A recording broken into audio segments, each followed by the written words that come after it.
The subplot in which Batman cuckolds Superman was poised to unfold in Justice League, with Batman dying in the sequel and Lois raising their spawn with Superman. Cuckold! Really?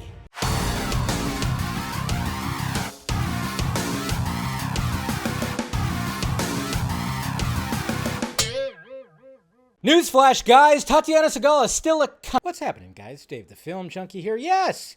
Hey, did you guys know that the copyright for Superman and Batman is, it goes to public domain in 10 years? I think we all kind of knew that. I think Warner Brothers knew that, and DC Studios definitely knew that. And I think this is part of the reason why that they were like, hey, James Gunn, now that you're hired, we have to announce this new slate because we only have a matter of time before our most cherished characters is now going to be public domain and someone's going to make a Winnie the Pooh blood and honey version of Superman. Even though Brightburn was kind of like that. And Brightburn actually was pretty good. And wish they actually would have continued that whole universe. Anyways, but yes, we have a new article from Variety right here, which talks about this whole thing, and a lot of people were talking about it as well, and the details when it comes to the fact that when Superman and Batman become public domains, like, not every little detail can be utilized because of how everything all works. But again, this is Variety, this is Tatiana Segala, so naturally there's gonna be some bullshit in this. When Superman and Batman copyrights expire in a decade, will it be kryptonite for DC? No, it won't.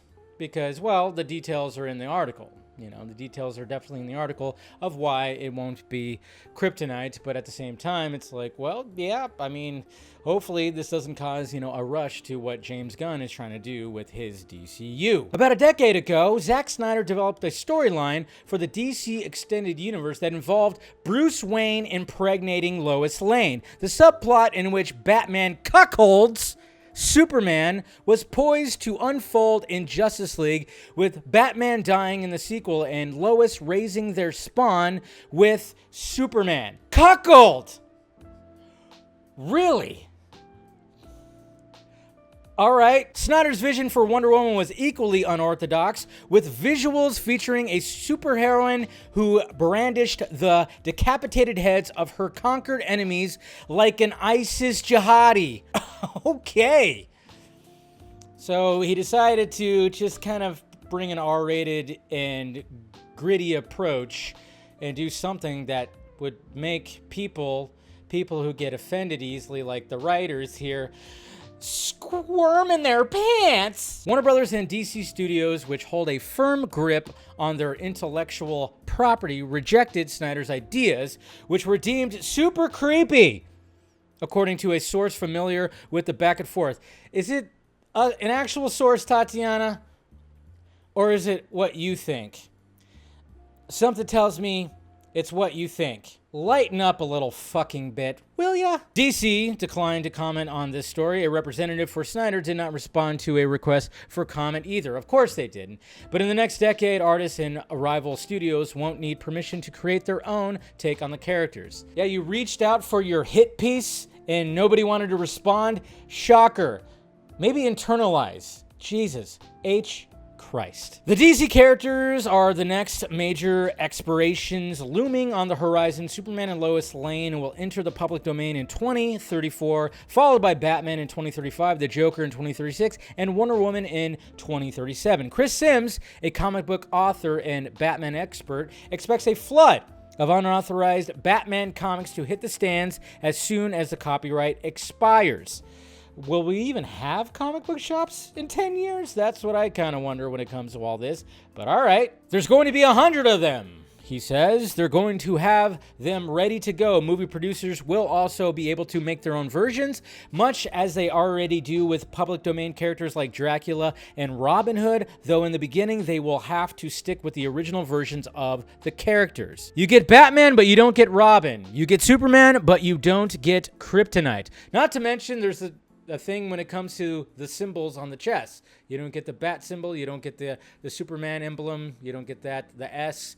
That's also part of this as well when it comes to the stipulations, when it comes to all this public domain kind of stuff. DC has been preparing for this for years. At a press event in 2023, CEO James Gunn noted that the next Superman film will introduce characters from The Authority, a comic series that launched in 1999, in part because the Superman copyright is about to expire. Jake Hogan, DC's Deputy General Counsel, laid out a strategy to protect the characters that fall into the public domain in a 2001 article. Since only the older versions lose protection, he urged, keep them fresh and up to date. By gradually changing the literary and visual characteristics of character over time, a character owner can keep whatever the then current image of the character as a de facto standard in the public consciousness. The company has done a good job of updating Superman, argues Stephen Beer, I like that name, an IP lawyer at Lewis Brabowis.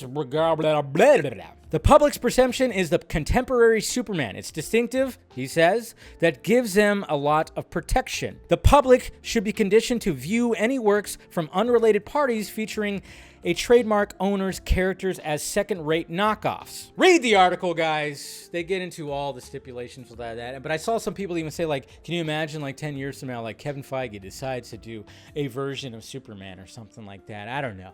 But, yeah, it's pretty interesting. I'm not going to lie. It's pretty interesting what will happen in a decade.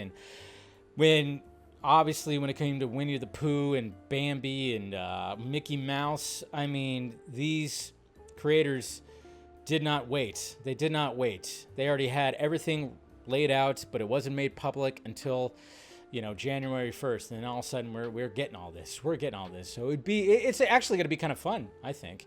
It's going to be kind of fun. But there you go, guys. There's that article, which, of course, like right off the bat, they couldn't help but throw shade at Zack Snyder, which is just like, get the fuck over it. Seriously, Tatiana, get the fuck over it. Okay?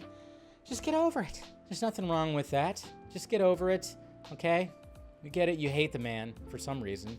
Nicest dude in the world, but you're part of that journalism crew that just looks at somebody and judges them by their looks, I guess, and by their fans, I guess, not judging the actual person. I don't know. Who knows what's happening when it comes to all that? But anyways, guys, let me know your thoughts about it down below. Hit that like, thumbs up, subscribe to the channel, follow me on all the sock mids that are provided down below, and yeah, guys, share the video. All right, guys, talk to you later.